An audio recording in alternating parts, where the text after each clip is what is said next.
됐습니다. 네. 감사합니다. 예. 3장 보겠습니다. 내 네. 속에 모든 나를 용서한다. 용서하다. 아. 예, 내 속에 네. 모든 나를 용서하다. 네. 사랑의 가장 순수한 형태는 바로 주의, 관심이다. 우리가 나 자신에게 온전한 주의를 기울이고 섬세한 관심을 가지는 것이 사랑이다. 온전한 관심은 바로 지금 이 순간 깨어있기이다. 여기를 보면서 저는 요즘에 이게 굉장히 많이 와닿는 것 같아요. 사랑의 가장 순수한 형태는 관심을 갖는 것, 주의를 기울이는 것. 예. 그러니까 저는 그냥 관심을 갖고 주의를 기울이는 거는 관심 갖고 주의 기울이는 거라고 생각을 했지. 그게 사랑이라고는 생각하지 않았어요. 네, 예. 맞아요. 예. 그런데 주의를 기울이고 관심을 두는 것 그 자체가 사랑이구나. 그리고 맞다라는 생각이 들면서 좀 굉장히 저한테 좀 이렇게 새롭게 많이 와닿았습니다. 예. 또 이런 이야기가 있는데요. 나는 혼란과 슬픔이 사라지기를 바라는 작은 자아가 아니라 고통을 수용함으로써 더 큰 자아를 느끼게 되었다. 슬픔과 무기력, 허무함, 고통, 절망에 빠진 나를 친절하게 돌볼 때 나에게 다가온 모든 순간을 예스라고 인정할 때 우리는 완전한 현존을 이룰 수 있음을 알게 되었다. 예. 많은 때 그냥 이게 아마 제가 보기에는 편해서 그러는 것 같아요. 혼란과 슬픔이 사라지기를 바라는 작은 자아. 언젠가는 사라지겠지. 시간이 해결을 해줘. 그래 좀 기다려보자. 이러면서 저는 좀 많이 좀 그렇게 버티기를 했던 것 같아요. 네네. 시간이 지나면 이렇게 막 올라왔던 것들이 좀 내려앉잖아요. 맞아요. 예. 그래서 혼란도 슬픔도 이제 시간이 지나면 사라질 거야. 그러면서 그 작은 자아로 머물기를 계속 하고 있었던 제 모습들이 보였어요. 네네. 근데 그게 별로 이렇게 좋은 방법이 아니구나. 그냥 고만고만한 방법이었구나. 예, 어떻게 보면 저의 경험치였죠. 그렇죠. 근데 그게 첫 번째 단계기는 해요. 해결 중심 상담에서의 첫 번째 단계. 그러니까 예를 들자면 당장 이제 선생님이 저한테 상담을 신청한 거예요. 지금 저 죽을 것 같아요. 라고 말씀을 하셨어요. 그래서 이제 그럼 저하고 상담의 날짜를 잡을 거 아니에요. 날짜를 잡고 나면 일주일 정도 뒤에 잡는단 말이에요. 거의. 잡고 났을 때 오는 첫 번째 질문이 그때보다 마음이 어떠세요? 그럼 당연히 내려앉죠. 그렇죠. 그게 첫 번째 스텝인 거예요. 자기의 변화를 깨닫는 것. 저는 이제 대부분의 때에 그걸로 만족하는 거지. 그렇죠. 그 다음 단계로 이제 나가셔야 되는데 그걸로 나가지 않고 네. 하나님 이 혼란과 슬픔이 사라지도록 도와주세요. 막 이렇게 기도를 한단 말이에요. 네. 근데 그 저의 기도가 이렇게 딱 보니까 작은 자아더라고요. 네네. 작은 자아죠. 네, 그래서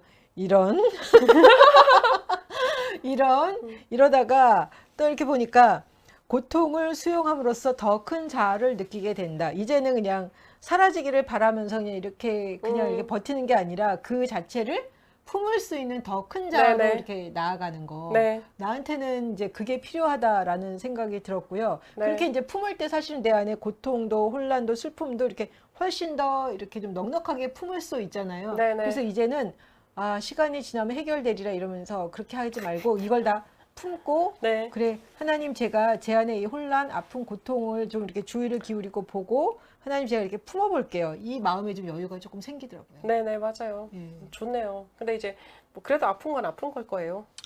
아프죠. 네. 예. 그래도 그거에 대한 이제 감정이나 그 후의 생각들은 선택이니까요. 그렇죠. 그렇죠. 음. 그냥 그 자체가 내가 이렇게 막 가슴이 뛰는구나 이거를 봐주는 자체가 저한테 그냥 이렇게 따뜻한 느낌이 오는 거예요. 그렇죠. 네.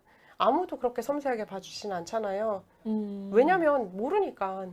선생님이 아픈 거에 대해서 이제 제가 상담을 하면서도 보면 말씀하신 부분 정도 아니면 그냥 이제 통밥이라는 게 있잖아요. 상담을 오래 하니까 통밥의 정도에서 이제 공감이 되는데 섬세하게 알지는 못하잖아요. 표현해주지 않으면 누가 안다?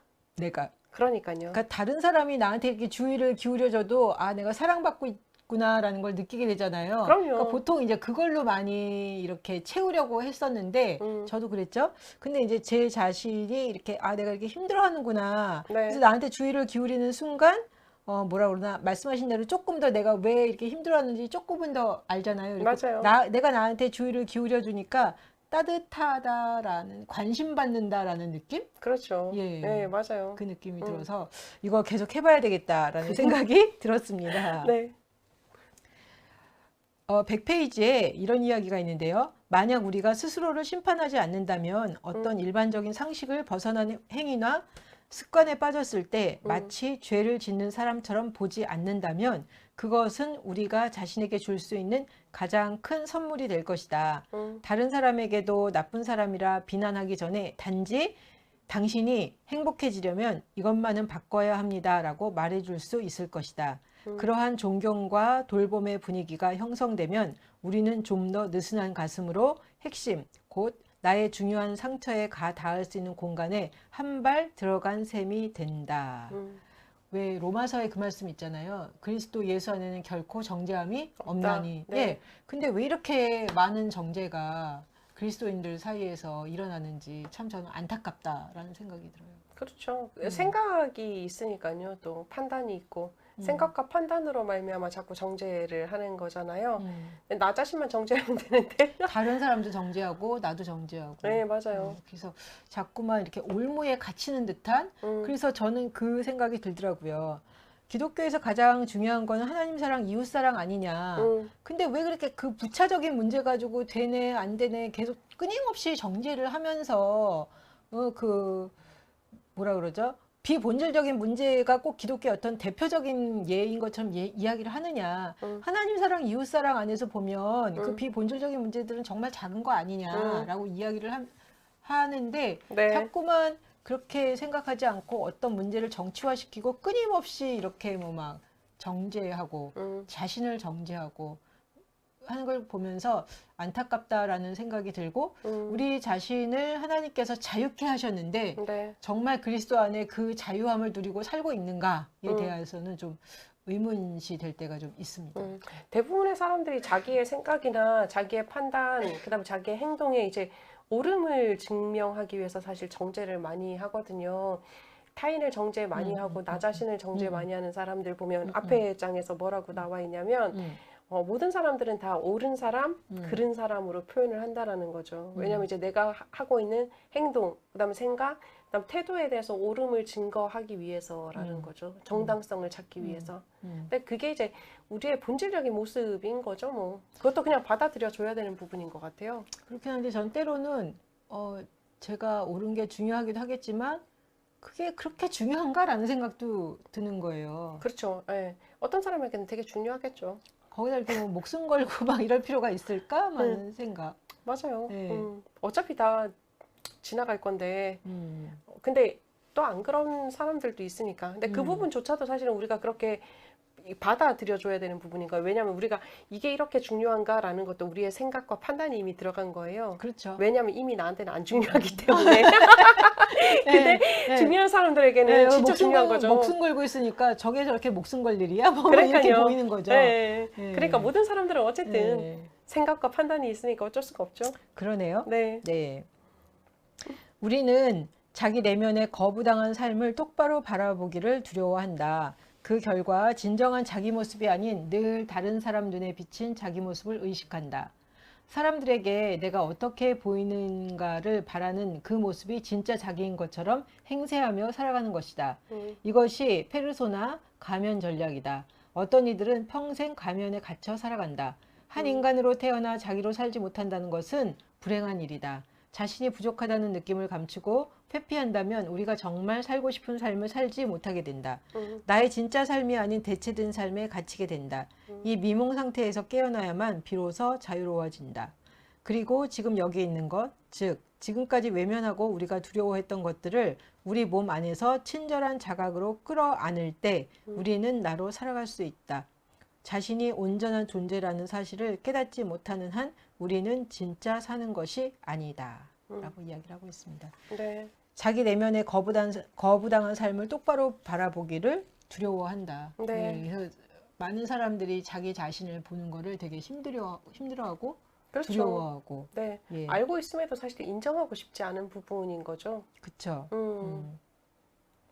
거기다가 저는 여기서 이야기 나오는 게 내가 온전한 존재라는 사실을 깨닫는다는 게 딱 반대로 이해를 했어요. 온전한 존재니까 내가 그 모든 것도 이겨낼 수 있다기보다 아무것도 그 뭐 실패나 좌절, 원망, 상처 이런 거로부터 내가 전혀 상처받지 않는다. 네. 그렇게 생각을 하는 거죠. 네. 예? 이건 완전히 반대로 보는 거잖아요. 이렇게 딱 보니까 네. 온전한 존재가 뭐 실패나 좌절 이런 거에 아무것도 상처받지 않는다 그러면은 못 느끼는 인간 아니에요. 맞아요. 느낌이 없는 인간 아니에요. 그렇죠. 네. 네. 근데 저는 그게 계속 온전하다라고 생각을 하니까 내가 뭔가를 느끼고 상처받고 힘들고 그러면 이게 굉장히 불안한 거였어요. 그럼에도 불구하고 괜찮다라고 얘기할 수 있는 게 온전함이죠, 사실. 그렇죠. 그리고 그거를 뭐 실패도 원망도 고통도 네. 이겨낼 수 있다. 네. 아프지만 이겨낼 수 있다. 이게 온전한 존재인데 왜 그렇게 못 느끼는 게 온전한 존재라고 저는 생각을 했을까? 왜 그런 거 같아요? 못 느끼는, 어쨌든 느끼는 것 자체가 모양 빠지는 것 같다고 느끼는 거 아닐까요? 그러니까 좋은 감정에 대해서는 우리가 항상 괜찮잖아요. 성공에 그쵸, 대해서는 그쵸. 괜찮고. 근데 이제 그쵸. 우리가 우리의 이제 실패한 과거라고 표현하죠. 거부당한 삶에 대해서 이제 인지하는 것 자체가 싫은 이유가 그런 나를 들키기 싫잖아요. 그쵸. 모양 빠지는 나를. 네, 진짜 모양 빠지는 것 같아요. 그러니까, 의아하지 않고. 그러니까요. 네. 우리가 추구하는 이제 나의 이상의 모습이 있잖아요. 근데 거기에 이제 맞물리지 않는 이미지 자체에 대해서는 불편할 수밖에 없죠. 저도 이제 뭐 상담을 하고 꽤 많이 저를 수용하지만 저도 뭐 아직까지 딱 이렇게 딱 잘라가지고 이 부분은 없었으면 좋겠어 하는 부분도 있으니까요. 그게 아마 저는 그 생각이 되게 강해서 그 뭐 실패나 좌절 이런 거 하나도 없이 그다음에 그런 거에 대해서 내가 타격받지 않고 네. 고통당하지 않는 존재가 온전한 존재다라고 그 생각이 되게 강하니까 그쵸. 이게 느끼면 안 되죠. 예, 그러니까 이게 좀 잘 뭔가가 안 맞는다라는 생각이 들었어요. 그러니까 그 관점으로 책을 보면 이게 잘 안 들어맞고 이해가 잘 안 가는 거예요. 근데 어느 순간 저도 이렇게 마음을 열고 다시 보니까 온전한 존재라는 거는 느끼는 존재, 맞아요. 고통받는 존재, 실패할 수도 있고 어렵지만 그것들을 다 그쵸. 이겨내는 존재가 아 이게 온전한 존재구나. 그러니까 드는 생각에 아 그러면 이게 안 되는데 뭐 약간 그런 마음도 들었지만 네. 살아있다는 것 자체가 고통을 느낀다는 것 자체가 살아있다라는 이야기를 하잖아요. 네네. 그러니까 그게 맞다라는 생각이 드네요. 죽어있는 사람은 아무것도 느끼지 못하잖아요. 못하죠. 맞아요. 근데 제가 원하는 거는 그거였던 것 같아.